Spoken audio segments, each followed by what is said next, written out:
thanks for your support as a channel member, Sean MRV! McLaren's Oscar Piastri took Saudi Arabian Grand Prix victory and with it, the World Championship lead. The first time in 15 years an Australian driver has led the F1 Championship. He defeated Max Verstappen, but did the Dutchman deserve the 5-second time penalty he got for cutting the corner at turn 2 and gaining an advantage?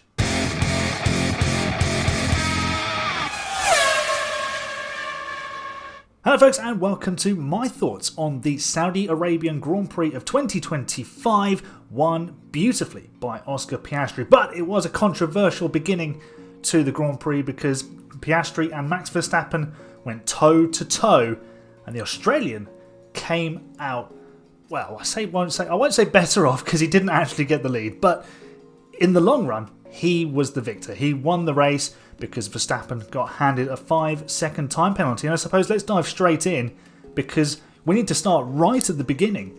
The reason Max Verstappen was under pressure into turn 1 was because he got a very bad start in comparison to Oscar Piastri.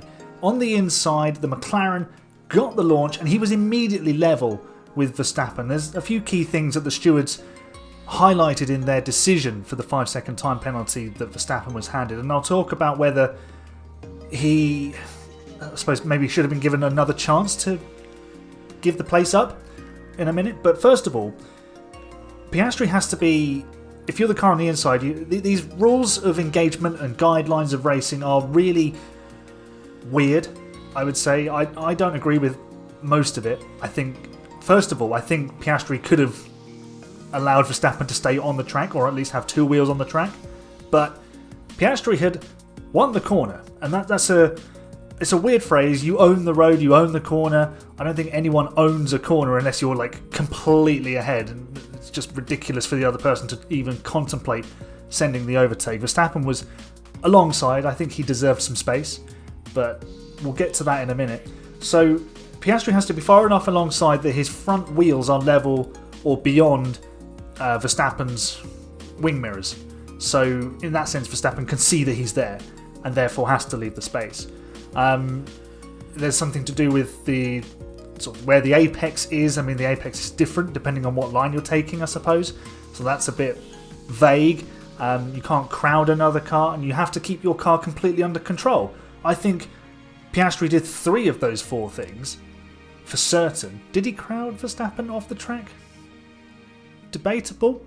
By the rules and the guidelines that the stewards and the drivers are working to? No, he didn't. But did he? You could argue that he did, because he didn't leave him any space. So Verstappen really didn't have anywhere else to go but to cut the corner. However, the stewards did say that Verstappen took way too much speed in and was already committed to just bailing out and cutting the corner anyway, and that he just accelerated. He made basically no effort to give up the position. And we've seen this before with Verstappen in Jeddah. Remember 2021 and that absolute mess of a race where him and Lewis Hamilton were basically having a slugfest, and it's a miracle that either of them got to the finish. He cut the corner at one of the restarts and then refused to give up the position. And then we had the bartering over the radio of, oh, you know, we'll go back on the red flag grid to 3rd, and then that meant that Ocon was on pole. It was a bit shambolic, really. However, in Verstappen's defence, he may have given up the position. He just might not have done it on lap 1. He might have done it on lap 2, where he and Piastri had built a bit more of a gap to Russell, so that he only lost 1 position. Because if he'd done it on lap 1, there's a chance that someone else would have come past. There's a chance he might have had an accident. Someone might have hit him. So, in that sense, he's probably thinking, right, I do need to give the place up, just to be safe of not getting a penalty. But the safety car intervention put paid to all of that. However, I think the stewards could have intervened during that safety car period. Because they're going slowly, they can issue that directive and say car number 1 needs to give up the position under the safety car, fall behind car 81. You do it at the back of the circuit where there's no marshals, no cars being recovered, and Verstappen just moves offline, Piastri moves in front, and Verstappen slots into 2nd. Job done. Then they crack on from there. Completely different race, of course. Maybe Piastri holds the lead because clean air at the moment is king. maybe Verstappen has a chance of overtaking the McLaren. It would have been very interesting to see, but in that sense, the 5-second penalty just kind of handed the victory to McLaren on a plate. All they needed to do was keep Piastri within 5 seconds, do a good pit stop, and don't let him catch up. Easiest they've done with Max Verstappen in a Red Bull, but they did it, and Piastri was exemplary once again. He is the epitome right now of man and machine working in perfect unison. He's able to extract the performance with ease from this car. Obviously, Lando Norris had much more success with last year's McLaren, and this year's McLaren is just not quite talking to him in quite the same way. And that happens. And Norris needs to get on top of that. But Piastri, absolutely brilliant.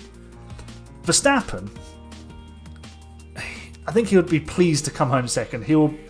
I think he'll know in his heart of hearts that the 5-second penalty was fair. I don't think there should be a reason to have a discussion about this, because I think Piastri could have left space. I said at the beginning I don't think he left him enough space. You can argue that he crowded him off track.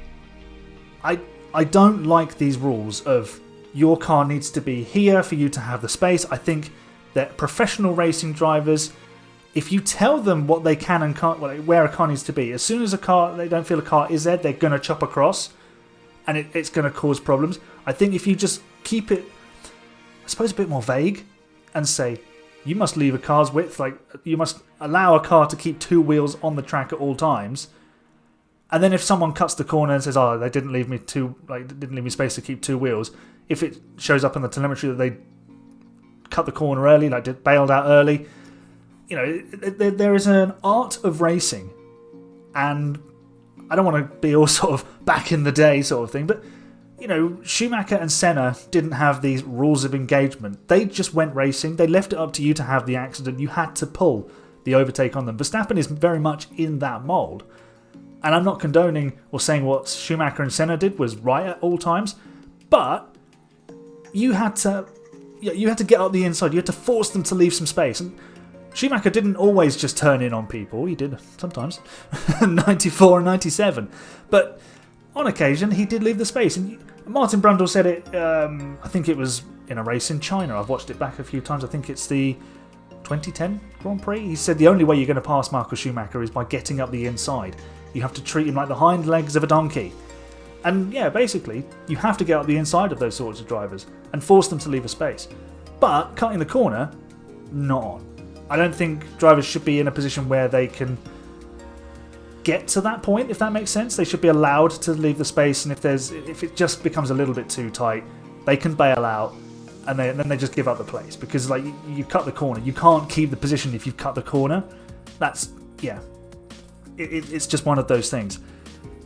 So it's a really interesting talking point from this race, because the teams are now looking for clarity in what happens moving forward. You've got a couple of races coming up in Miami and Imola with similar sorts of layouts at Turn 1. You've got a chicane, an S section at Miami, and then a similar Tamburello reprofiled at Imola.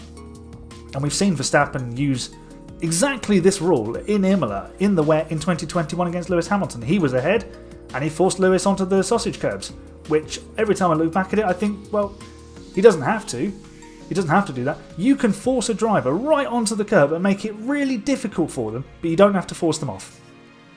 I just don't agree with it, because at some point it's going to end in disaster.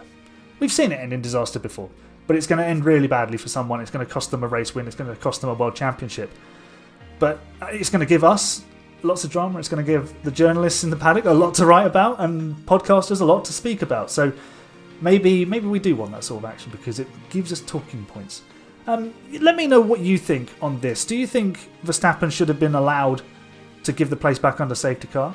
Was the 5-second penalty fair? I mean, I suppose if the FIA had said give the place back and he didn't, maybe it's a 10 seconds, because they've given him the opportunity. Because Liam Lawson got a 10-second penalty for exactly the same thing. The only reason it was 5 seconds for Verstappen, because they're a little bit more lenient with Turn 1, Lap 1 incidents. So, quite interesting. A couple of drivers to mention before we depart for a couple of weeks before Miami. Lando Norris, decent recovery from 10th to 4th on a track where Overtaking wasn't completely a slam dunk. He had a little bit of difficulty getting past Lewis Hamilton, who played some DRS games. So I think had Lando started at the front, I think he would have won the race. I think he was the fastest driver around Jeddah this weekend, but he made that mistake in qualifying, and that obviously put him on the back foot for the race. However, I think Lando can take a lot of confidence from this weekend, the crash aside, and say, actually, I'm starting to get to grips with the car, and the results will come. Those victories will come. But he does now have only one win to Piastri's 3, and is 10 points behind in the World Championship. Shout out to Charles Leclerc. Excellent drive from the Monegasque driver. Kept Lando at bay just enough. That pace after his stop on the hard tyres. He'd run the mediums much longer than almost anybody else. Came out on the hards and was absolutely flying. He was ridiculously fast. So congratulations to Ferrari on their first Grand Prix podium of the year. Of course, Lewis Hamilton won the sprint in China. Before I go then, finally, alternate driver of the day and race rating. Max Verstappen got given driver of the day. I don't know. I mean, I can't say I disagree with it, because my alternate driver of the day, the person who I think should have been driver of the day, Oscar Piastri, because he did the best job. He won the race. So, yeah, he won the first corner, basically. That's what the steward said. He won turn 1, and he should have been ahead coming out of turn 1 and probably would have gone on to win the race from there. So, I'm going with Oscar Piastri. Let me know who you think in the comments, and what would I rate this race? 7 out of 10? Bit of controversy. Some overtaking with the DRS. You had Norris coming through on a comeback drive. Yeah, interesting. Interesting race. Decent race. So, yeah, let me know what you would rate the race out of 10 as well. Okay, that is almost 12 minutes of me talking about the Saudi Arabian Grand Prix. So I will leave it there. Thank you very much for watching, everyone. Let me know your thoughts in the comments. I'll see you next time. You're the best fans, and remember, be fast or be last.